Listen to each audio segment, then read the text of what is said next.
Okay, thank you very much, Bill. For the ones that do not know, I work in atomic physics and a little bit in biophotonics. And given the topic of this meeting, sustainability, I thought it would be a little hard to speak about atomic physics, so I chose to speak in the biophotonics. Even though I work with quantum turbulence, and quantum turbulence is a way to understand the turbulence, which is the nightmare of climate prediction and weather. So maybe in a couple of decades, we'll be able to give a very good understanding about turbulence. But now what I'm going to tell you is a short report about microbiological control using no antibiotics. As you all know, we are in a time that antibiotics became not so efficient, even though it's still the best we have. We are starting facing problem with the ultra-resistant bacteria in special, and the fungus also in specific. And today we have, I try to build up a phrase there that antibiotics are losing their effectiveness at a rate that is alarming and irreversible, similar to the global warming. So this puts us like healthcare, in this sense, is within the aspects of sustainability. And today we have more than 2 million persons that are infected with bacteria that the antibiotics are not efficient. And something like close to 200,000 die every year because of this. And the World Health Organization warned that we are close to a catastrophe on this sense. And this is not the new, the Nobel Prize winner for basically antibiotics, Alexander Fleming. He already said in his Nobel speech, and I went there to find there is a phrase about drug resistance is upon us. So this was, I don't know how many years ago, but you see, that was 1945. But it seems that takes always about half a century for us to take serious some very impact phrases like that. And the main reason for this is that we are overusing antibiotic. Any person takes more than 2 doses of antibiotic every year. And any young kid up to the 2nd year of age, it experiences more than 3 antibiotics. So this is what we call overuse. And of course, bacteria are some small organisms that can adapt. So there are mutations and there is selection. So most of the time they can become resistant to the antibiotics.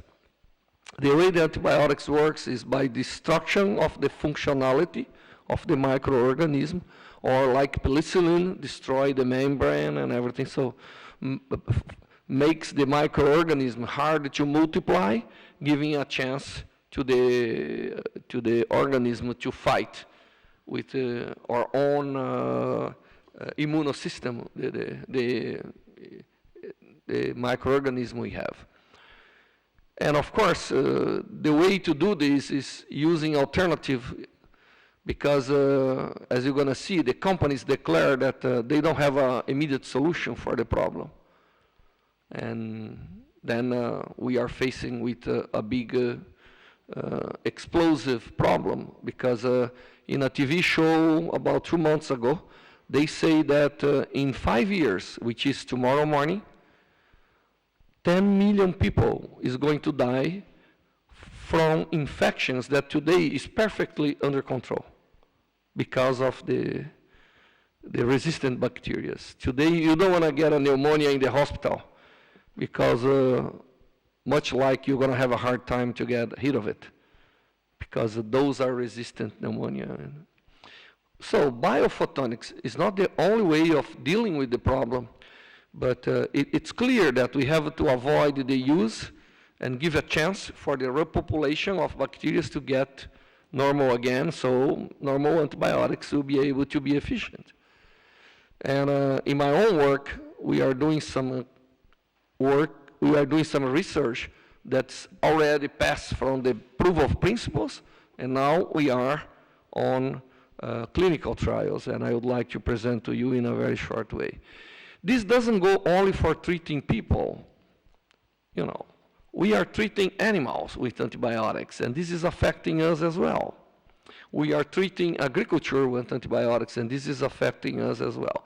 So there is a whole contest that we have to look and try to do something. There are many alternatives, as I said, but since I work with biophotonics, which is the use of light to do some photoreaction that can remove the microorganism or destroy it or minimize their action. This is what I'm going to present to you. So the way that microorganisms get resistant, there are two main ways. One is mutation. As I told you, sometimes the drug cannot get in, cannot destroy because the microorganism mutate. Or by selection. As you know, we always have a population with different characteristics in the microorganism, the biodiversity of that population. And some of them do not respond to some drugs. And if we keep killing the ones that do respond, we leave behind the ones that are resistant. And those are the ones that multiply, grow, and then became a population resistant to the antibiotic. And if you use more and more antibiotic, we select more and more. And this comes the problem that the overuse is transforming the solution in a big problem, as predicted by Fleming. This is a graphic, I apologize for the small letter, that I took from the internet about the unnecessary antibiotic prescription. Today, if you go to the dentist, they start with the antibiotics before starting the treatment. Periodontic diseases, taking a lot of antibiotics. And because you have biofilm, which is a complex system, they do strong antibiotics. And then they make the bacteria even worse. So as you can see, we are prescribing much more than what we need, and this is what is establishing the problem. Now, here comes the real problem, is the development of new antibiotics. And Pfizer, scientists, has a declaration, I just occulted the names, that the company, at least Pfizer, which is a big player in this role, are not able to solve the problem at shorter time. So it means that in these 5 years that we are speaking about, we're going to have no new antibiotics that will solve the problem of the resistant bacteria. You see, that's the number of development. Everything was going so well, but then they reached this problem, that the bacteria became resistant, and then the number of new antibiotics that are being developed is going down. And it seems that if you extrapolate there, we are reaching close to zero very soon. Maybe we are already there. And then alternative is necessary. And there is some techniques that we use for cancer treatment, which is called PHOTO-OXIDATION. We put a molecule inside, and sometimes a molecule that has some affinity with the microorganism. We can do that. And then this drug does nothing, this molecule. But when we illuminate, we excite the molecule, and the molecule undergoes a energy transfer with oxygen and produce what we call singlet oxygen, which is a very strong and reactive free radical, as Molina is not here, but he will agree with me. The singlet oxygen is more or less like more than 100 kilocalories per mole. It oxidizes anything that's close by. So the idea is very simple. We put a substance that is inactive without light. But when we illuminate, we make it very cytotoxic or microorganism toxic, bactericide, and then we oxidize. And bacteria yet did not develop resistance to oxidation. That's why fire is good, because you oxidize everything. So the whole idea is this, and this is a principle that's called photodynamics, involve oxygen, light, and a special molecule to be the energy transfer, and we'll be treating cancer.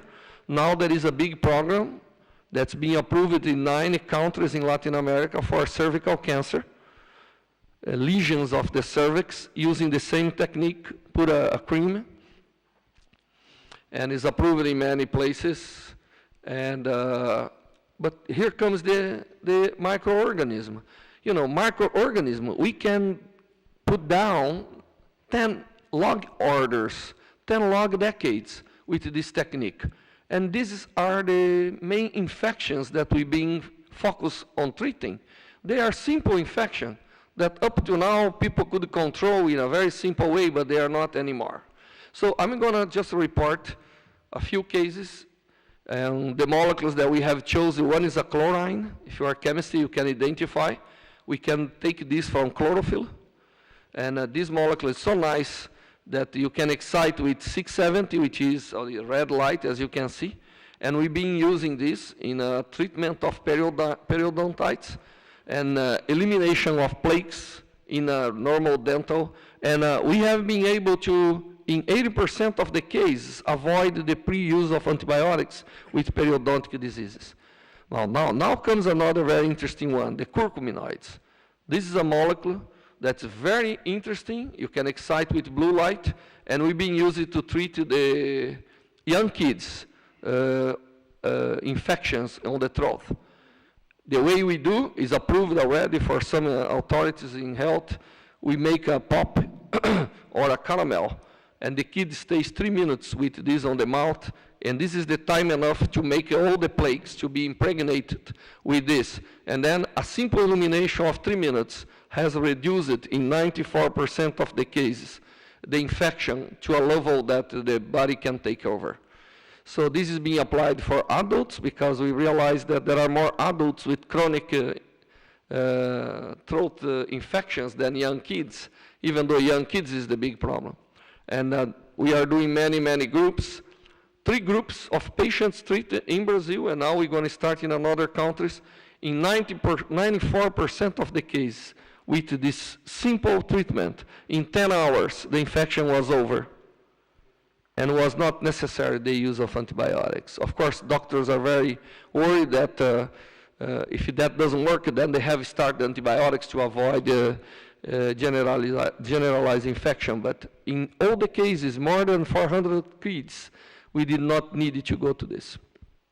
The technique is especially good because this is fluorescence guide. The doctor can see the infection, and about half an hour later, he can see that the treatment was efficient because this oxidation happens in very short time. And there is another type of infection that you may laugh, which is onycomicosis, the infection of the nails. And people are taking fungicide. You don't die of this, but you can get cirrhosis. And of the friend of the liver transplantation is not here. And this is also very efficient. But here is the new things we're doing. You know, we discover a molecule that we can throw in the environment, and the larvae, which is the vector of malaria or dengue, and the Zika virus is one of the problems, absorbs very well this molecule. So we throw during the night, during the sunrise, they are fully oxidized. And this is now being already tested in Africa with a group that collaborates with us, and we're going to start next year in Brazil. And finally, we really believe we can control pneumonia in patients in the hospital by extra body illumination. And this is being done by inhalation of a medication followed by extra body illumination. And of course, we are only doing rats at the moment, but we got very good partners to do this. Well, there are many other things I would like to talk about, but I think in this short report, what I can tell you is that there are ways that physics and optics and atomic physics can contribute to avoid the abusive use of antibiotics. And this will give us a chance to go back to the beginning of the antibiotics, where they were very efficient and they save a lot of lives. There is more lives that, there are more people dying infection than hungriness. So infection is one of the things we have to worry about when we speak about earth, climate, and food. Thank you very much, and I can answer questions if you want.